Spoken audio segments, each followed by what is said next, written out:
Welcome back to Counterculture. Hey, we've been in the story of Nehemiah. Partly because you got me stuck here, and I love Nehemiah, and so I could talk about it all day. But we talked about last time about guarding your gate, right?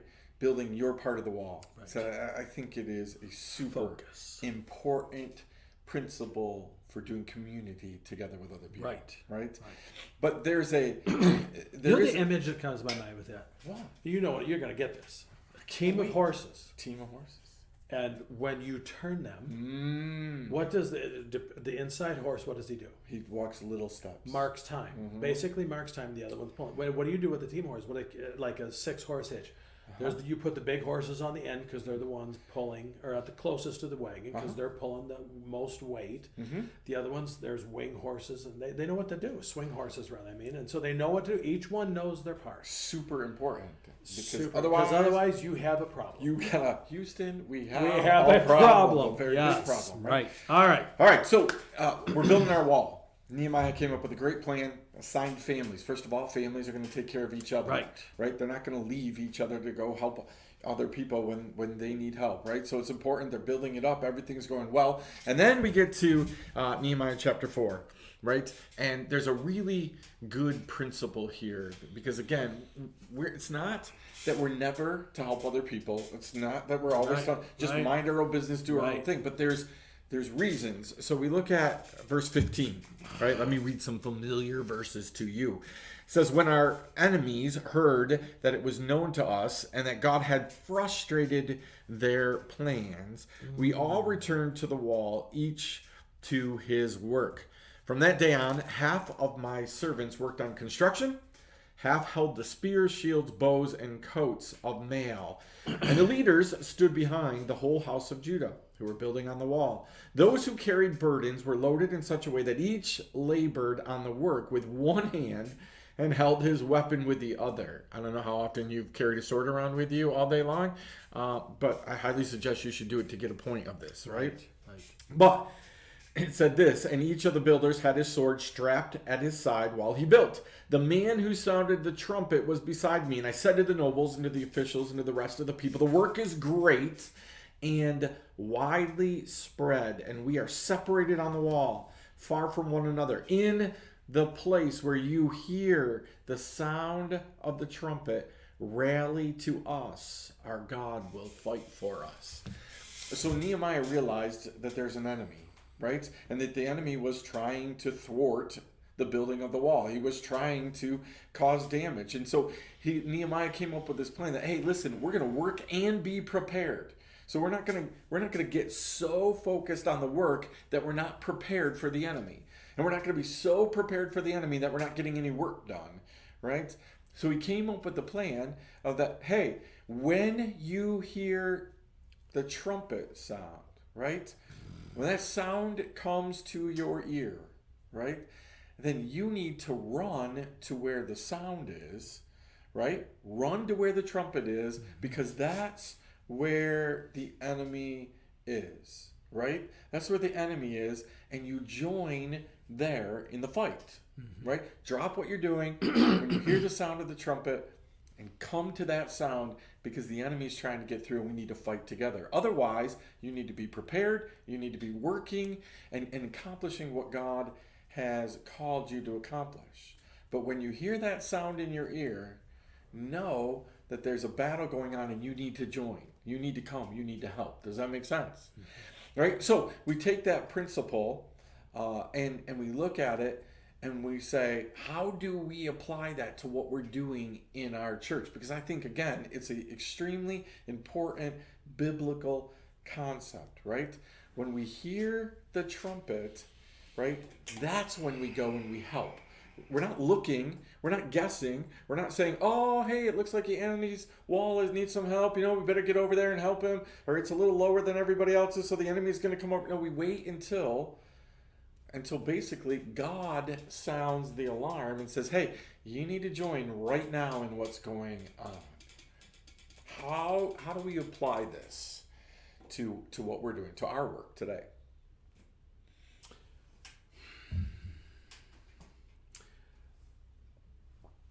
I'm piecing together the first, so that you made the comment when God sounds the alarm. Okay, so there's the first thing, is to be in tune with God, to know whether we're supposed to help or not. And it's very interesting, is we want to rush in and help people, and it's not. We don't always know if it's the thing they need. Amen.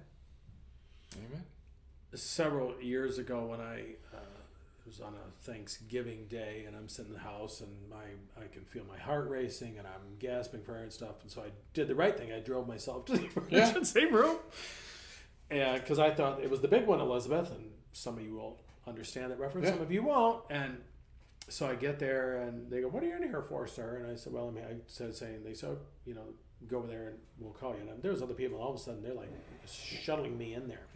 Yeah. And the doctor comes in. He's a wonderful doctor, and he comes in. He said, "What's going on?" I tell him, and he says, "Okay, go see all those things on board. We're going to do every one of those things." Now, he didn't just say, "There's nothing wrong." Yeah. Well, I think you need to go to the veterinarian or whatever instead, or go to the hardware store. He saw it. He looked to see what the need was and was trying to be attentive to it. I don't know that he prayed or not. It doesn't matter to me. It just helped me feel better, and he did. I think that's one of the problems we have sometimes in the church, is we think we know the best way to handle something. Sometimes the way we do it is we'll just throw money at it. Yep. Yeah, well, we'll just take up an offering, and that'll be good. Then I'm involved in missions. Yeah. Well, maybe you have an expertise that really needs to go, and are we open to that? So I think sometimes we think, well, someone pops into the church. Oh, well, I need money. Well, maybe you don't need money. Maybe what you really need, and our friend who runs a ministry like that here in town. Is redemptive compassion. Yeah. Let's help you really figure out what needs to happen here to help you in the long run. Yeah. Yep. And I think that's one of the keys, is what is really helpful. Sometimes I'm running into that these days. Well, the most loving thing we can do toward God and toward others is to put certain things in your body, whether you think it's right or not, or do this. Well, we don't necessarily know that. Yep. It may not be helpful, I think we have to pray for discernment. Amen. God, what is helpful? Because, it's like too many cooks, spoil the stew, or whatever they call it, Sometimes the best thing you do is stay out of the way. Yeah. Don't go in the kitchen. There's too many people. Just let them do what they need to do. Well, I love that concept, because that's the concept within what Nehemiah is doing. Hey, we spread out the work. Yes. We're staying out of each other's way. We're all trying to accomplish the same thing. We're working for the same goal, but we're staying out of each other's way. Right. And if I need your help, I hear you know this because you've been married all your life like I have. It took me a while to learn this. My wife would want to talk to me about something. Finally learned a very valuable lesson. I asked a question. Do you want me to listen to just listen to be a sounding board, or do you want me to listen with the intent of feedback and a possible solution? Yeah. Guys, if you're listening, and learn to ask those two questions, because if all she wants you to do is listen, and and this goes anybody really. Do you want me to? Because we pastors are really bad at this. We think everybody wants our opinion on something. Sometimes someone just wants you to listen. Exactly. And it's very freeing when all they want you to do is listen. You just got to sit there and listen. You don't have to be thinking about how do I solve this? Yeah, don't fix it. Yeah. If we would do that a little bit more, do you need something? No. If you see the guy laying on the side of the road that's been robbed and beat up and stuff, don't wait and say, well, Lord, do you want me to help him? No. Anyone who knows the good they ought to do and doesn't do it sins. Okay, if someone's bleeding, go help them. Okay, don't wait for them to ask you. Go help them. But sometimes we stick our nose in where it doesn't belong, and we think we're helping, and we're really not helping. Well, I love this section because the trumpet was sounded by the guy standing next to Nehemiah, who was ascertaining, do we really need help? Yeah. Right. Sometimes it looks like people need help, but they don't. They're in a process where God is working them through something. Right. Just because you're driving down the road and someone's got a flat tire, it may not be as bad as you think, because it's only flat on the bottom. Well, maybe God has them on the side of the road for a timeout. Yeah. And we're going to interrupt that timeout.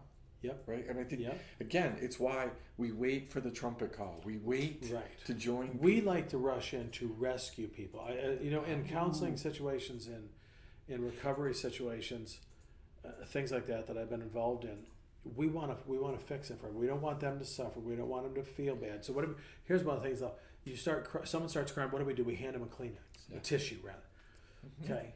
Well, maybe you just let them cry, because you know we're saying that's about me. Yep. I'm not comfortable with you crying. So here, wipe the. Okay, now some. Well, I just they're crying, so we want to help. Maybe they need to cry. Yeah, let them cry. My grandmother used to say, that lessons are learned in hurt. Yes. Right. So again, we see a little kid fall down and we instantly want to run. I think it's funny when a little child is learning how to walk and they're in a group of adults. The second they start to stumble, there's 5 adults there. Like, don't let them fall. Don't let them fall. How about this one? You see this one. Little Timothy falls. And, oh, it's okay. They weren't going to think about crying until you said something. I kind of get this place. I'm like, I'm just going to wait and sit there. Oh yeah, you're okay. Yeah. Good job, or I'll do this. Good job, you fell. Look at that. You look how brave you were. I did this to my great nephew one time. Uncle Mark doesn't know a thing, So I'm outside. He's just knee high to a grasshopper, and he's like, my hands are cold. I said, well, stick them in your pockets, because it was early. That was like probably November. So I said, stick them in your pockets. My nephew, his dad, comes out. He goes, thanks, Uncle Mark. He goes, now when he trips, he's going to have his hands in his pockets. He can't. I didn't think about that. I said, well, we'll cross that bridge when we come to it. Well, he'll learn not to put his hands in. He'll learn to be balanced better. Anyway, more better. I know, that just slipped out. All right, yeah. I are an educated man. You are speaking my language. I know. That's fantastic. Yeah, I think, again, I love this concept, right? As we're doing community together, we do our part, right? We keep our focus on what God has called us to do. Mm-hmm. I love what you said last time. We look to people to how can we help the person, not how can we do what they're doing. And there's a perfect question right there. Are you asking for help? Mm-hmm. Someone comes and they're raging and they're having a fit about something. And they'll come ranting and raving to me as a pastor or whatever. Say, okay, are you asking for help? Yeah. Do you want me to, Well, and again, it's a very good question. Or how can I help? I'll listen. How can I help? I don't want to assume I know how to help. So how can I help? What would be helpful to you right now in this moment? And we're so caught up in wanting to take away people's hurt and pain that we're not allowing them to go through it so they can learn something. Yes. Right? Yeah. At the same time, we also don't take responsibility for the hurt that we cause other people. Right. Most of the time, we're immediately changing it to something that they did as well, rather than like, yep, I didn't mean to. I have a friend who always is telling me, hurt doesn't have to be intentional to hurt. No, you can get cut on accident with a knife, or you can get cut on purpose with a knife. Either way, it still leaves a wound. Exactly, right? And so what we're concerned about is that people clean up their wounds and then has a chance to heal well, not, right, that it just closes up and covered up like it never happened. Yes. Right? They have big Band-Aids for that, and it turns out those big Band-Aids aren't such a good idea, right? So we look at situations, we wait for God to blow the trumpet, and then we come and we help, right? But I love also the part here where it talks about they built with a sword in their hand, or a sword, sheathed on their side. Did they have to have concealed carry permits for that sword? I'm guessing. Okay, now I've done it. Now I've done it. Bunch of cane swords. I know it. Right? That's the concept, right? But we recognize we have an enemy. He wants to destroy us. He wants to destroy what we're building as a church, as a community, as a ministry. And I think we're ready for that. And to have that sword, it means the work. There's some work that maybe I'm wrong here. I've got to ponder this. It's just a question maybe to end on. Is all work worth fighting for? Now Seth Godin might say it is. If you got to deliver on your work. Okay, so I'm not going to go there. Is all work worth fighting for? There's we need to decide that. Is this work worth fighting for and taking up a sword? I think it is. The work here we do at Drash, I think it is. All right, look at that. All right, counterculturites. Look at that. Counterculturites. That's a great topic for next time. Is all work worth fighting for? When do we know when we should drop something and when we should keep going with it? You ponder that. We'll talk about it next time. Counterculture.